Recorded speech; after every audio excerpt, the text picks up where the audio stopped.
which he said was simply to appreciate the country's rich cultural heritage and to document it for posterity. Let us share his immense pride in our heritage, our value, national identity, and common purpose. Let us appreciate the artistic, creative, and technological innovations, the human capacity development, national power, and abiding unity that make being a Nigerian a national pride. A book titled Nigeria, Our Heritage, compiled by the Minister of Culture and Tourism, was unveiled by President Jonathan at the dinner. The document is a compilation of the country's history and heritage. Although the president was not billed to address the guests, he however made a few remarks in appreciation of Nigeria's support and to those who made it possible for Nigeria to remain one indivisible country. There's a compilation of our heritage. Congratulate you, and we believe that all Nigerians will want to have copies. Congratulations. This publication presents well-researched information about the country, accesses from decades of old archives of undiluted facts and figures with only limited copies to be produced annually. The first 100 copies will be individually and installed throughout Nigerian corporate organizations, individuals and friends.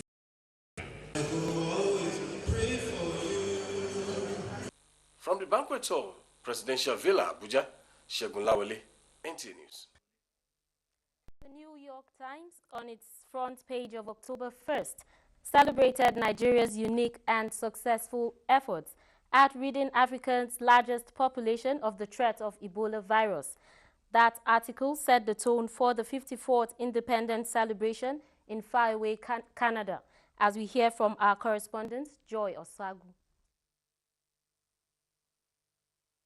The front page of the New York Times had a headline titled, "A Rare Success in Ebola Fight as Outbreak Subsides in Nigeria," written by Donald McNeil on the 1st of October 2014. As the epidemic rages in many other countries, Nigeria is the only country to have a major urban outbreak with hundreds of potentially infected people and yet beat it back.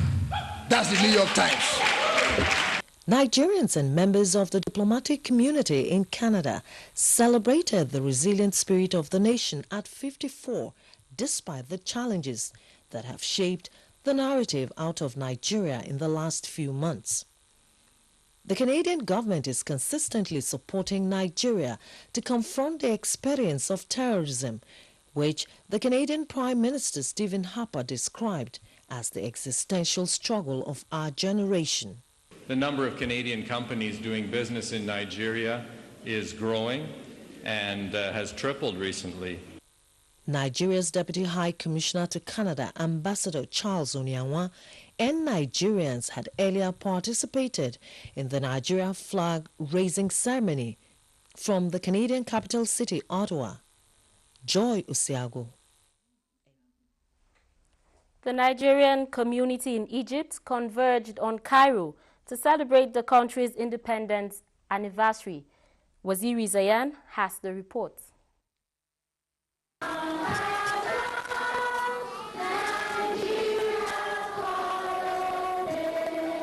From the pyramids of Giza to the hundreds of minarets in Cairo, echoes of Nigerian national anthem reverberated, bringing nostalgic memories of famous freedom fighters who inspired the country to independence struggle.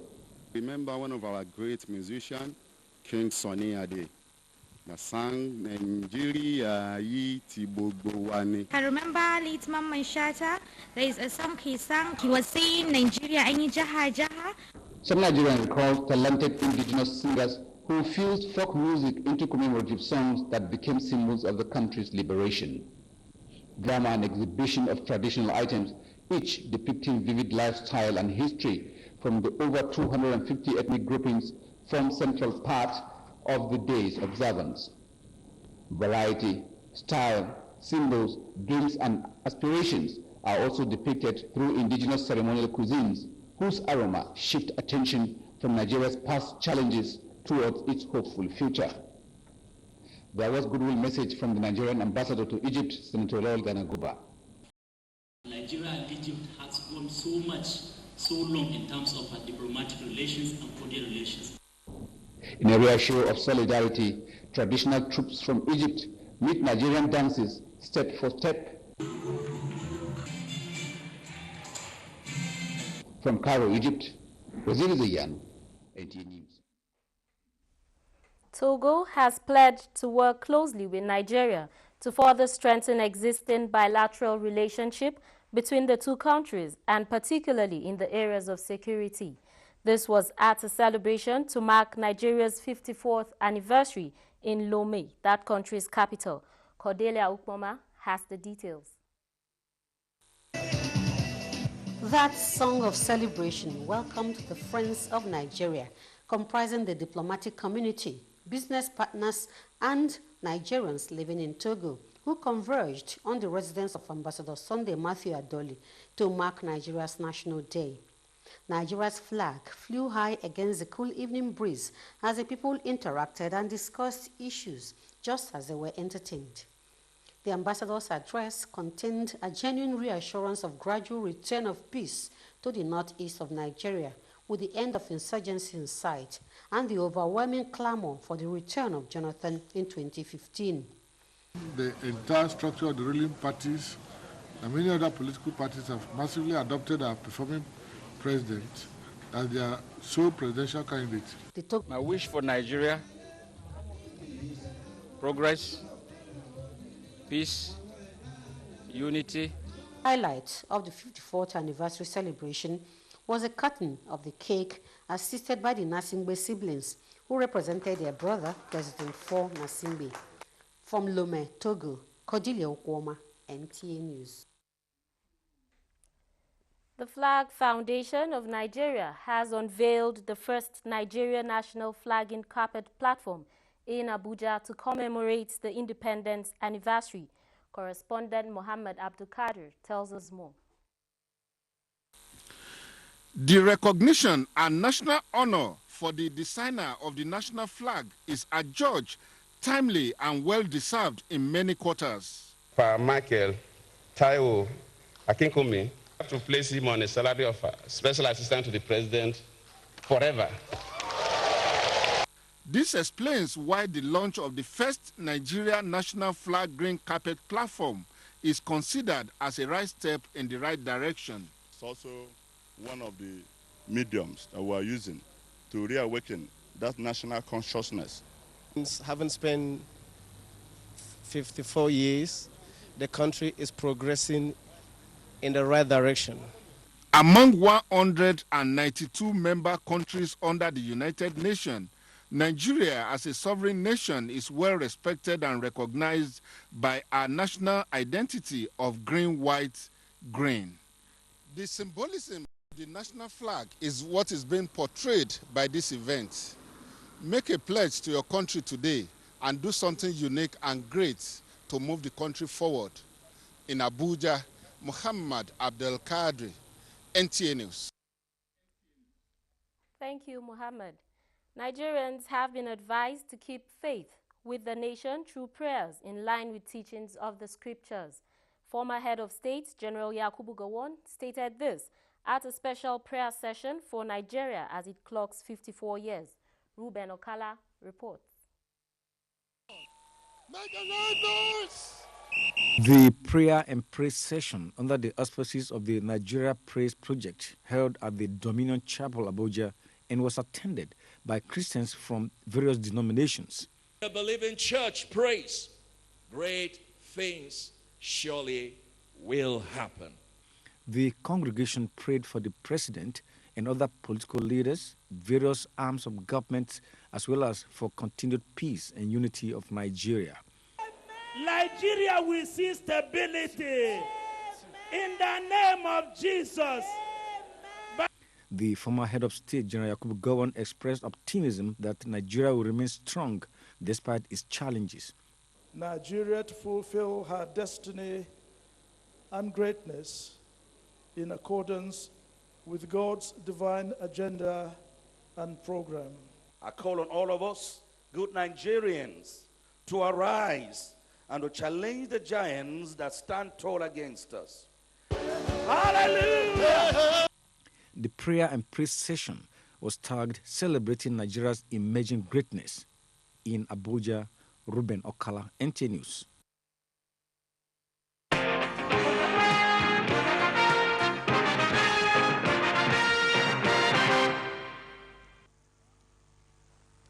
Wednesday, 1st of October this week, Nigeria celebrated its 54th Independence Day.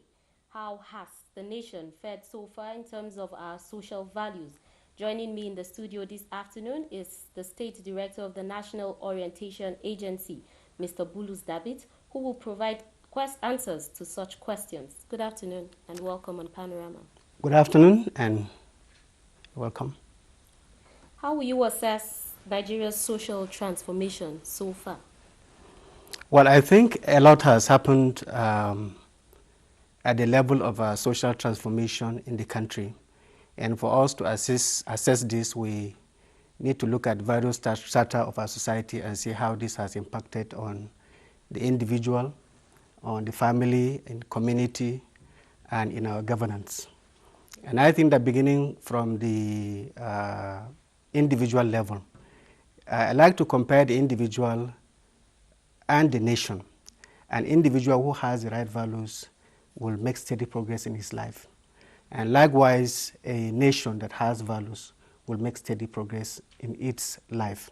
And so a nation that does not have values and that is having endemic problem with vices is not likely to make any progress.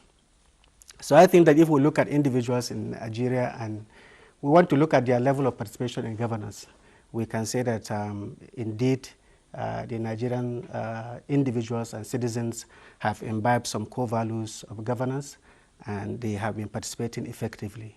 And I think that we can give them credit for this. At the family level, I think that we're having problem with the problem of globalization is affecting the family so much. And you find that many young people now are being governed by what they get from the internet, and this affecting the way they relate to each other and to family members. Right. So there have been many social orientation programs by different governments in the past. Have these programs changed the lives of the Nigerians positively? I think so. It's so difficult to assess the impact of this program because it borders on attitudinal change. And like preachers, every day we are preaching good values, we are preaching good behaviors, and we see signs of good behaviors in some people. And yet we still see some things that are going wrong in society. And we cannot stop preaching because some people are doing the wrong thing. We have to continue to preach the right thing. And that is why we have come out with this campaign on do the right thing, so that every individual will do the right thing, because it is in doing the right thing that we can make this nation move forward. Well, this present campaign, doing the right thing, how well has it affected Nigerians? Well, I think that the campaign has been very massive. If you have watched some of our programs, especially on the media, and we are very much with the people, teaching them to do the right thing. We need to teach students to do the right thing. If you look at the level of examination malpractices, especially in schools, and this has been very worrisome, and we have taken this campaign to schools, especially to tertiary institutions, and we're emphasizing same in secondary schools and other levels of education, so that they can do the right thing. They have to imbibe the right values and eschew examination malpractices and other forms of vices that characterize service delivery in the education sector.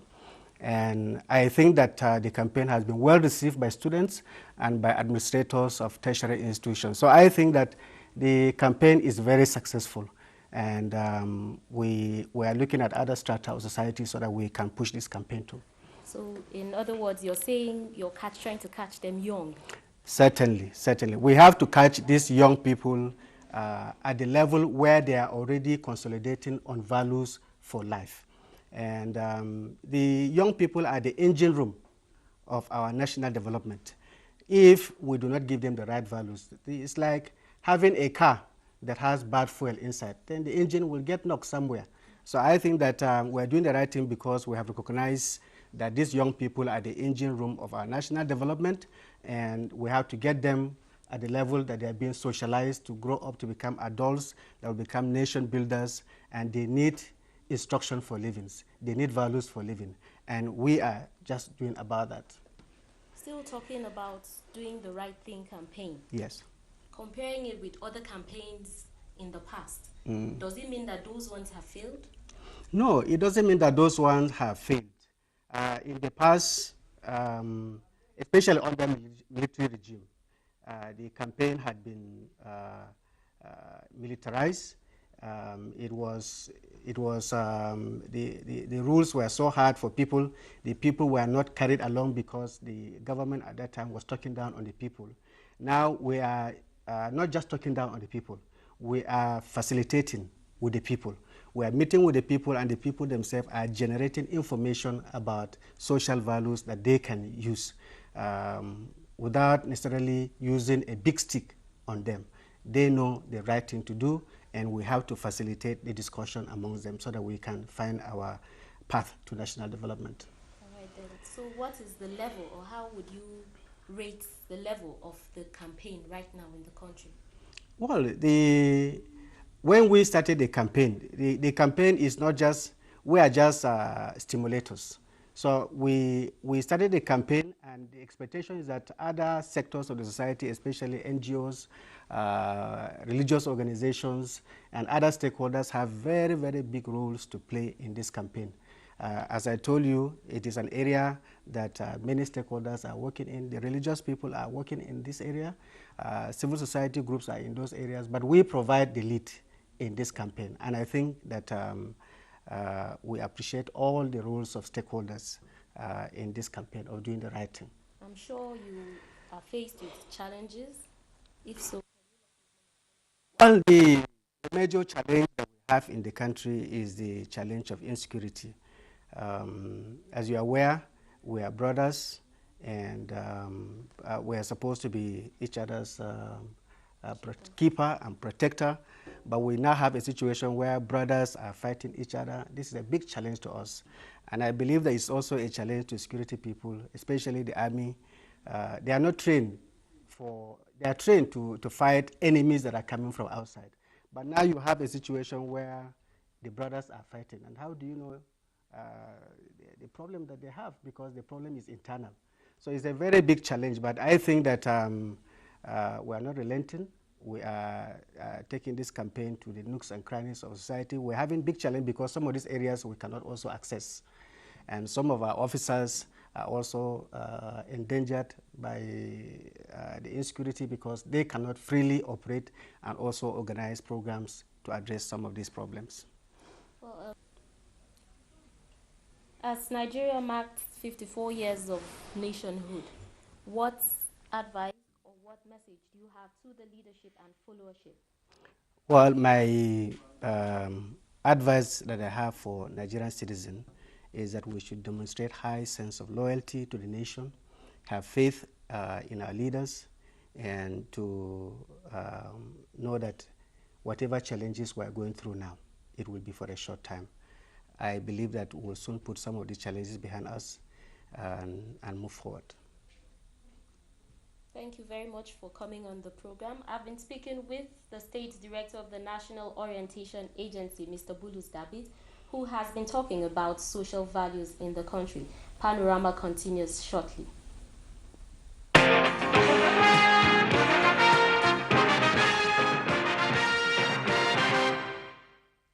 The right information about Ebola virus disease and good hygiene practice have been identified as a sure way of preventing the spread of the dreaded disease.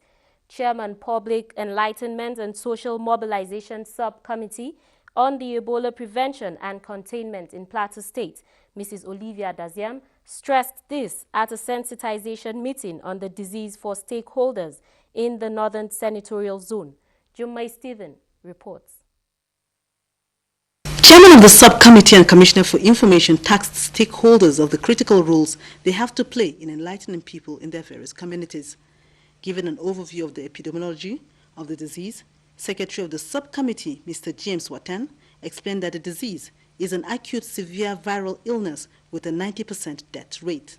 In Nigeria, he said, 21 cases were identified, 19 confirmed, 2 suspected, while 8 deaths recorded. Mr. Watem noted that the signs and symptoms of the disease include sudden fever, intense weakness, sore throat, rashes, vomiting, diarrhea, muscle, and joint pains. The World Health Organization has identified hand washing as the cheapest preventive measure against the disease, and so the 12 steps to hand washing and the use of alcohol-based sanitizers were demonstrated by the Commissioner for Women Affairs under the guidance of the State UNICEF consultant, Mrs. Bubemi. In their separate remarks, the Commissioner for Tourism, Abraham Yuljab, Management Committee Chairman of Jos North, Chairman of BASA, representative of that of Jos South, and the Atang of Ganawuri, commended the efforts of the federal and state governments in containing the disease. There was a question and answer session which reflected the concerns and misconceptions about the disease. The meeting, which will have similar of such in the central and southern zones, had in attendance traditional rulers, religious and community leaders, hunters, as well as youth and women groups. In Jos, Jummai Stephen, NTA News. Plateau State's Ministry of Health has commissioned 2 vehicles for the prevention and control of the Ebola virus disease in the state. Correspondent Kim Gwartz reports that the commissioning was performed by the Commissioner for Health, Dr. Fom Dakwak. I commissioned these vehicles for use for the prevention and control of Ebola virus disease in Plateau State. Dr. Fom Dakwak, in company of his counterparts from Ministries of Environment, Education and Agriculture, applauded both the local, state and federal governments in containing Ebola disease in the country. He explained that the ambulance will be equipped with life-saving facilities, while the Hilux vehicle will be used for the visitation of isolated cases, if any. A patient monitor to be installed into this ambulance.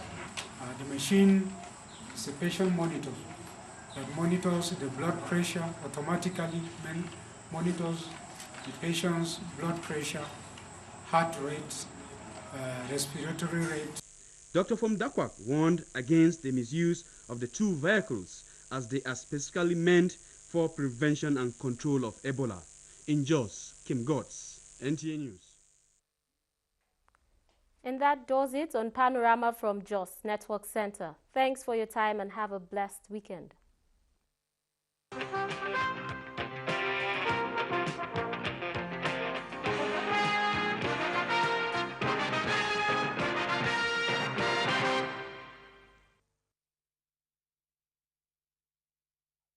To respect the office of the president and the occupier of the office of the president, whoever they may be.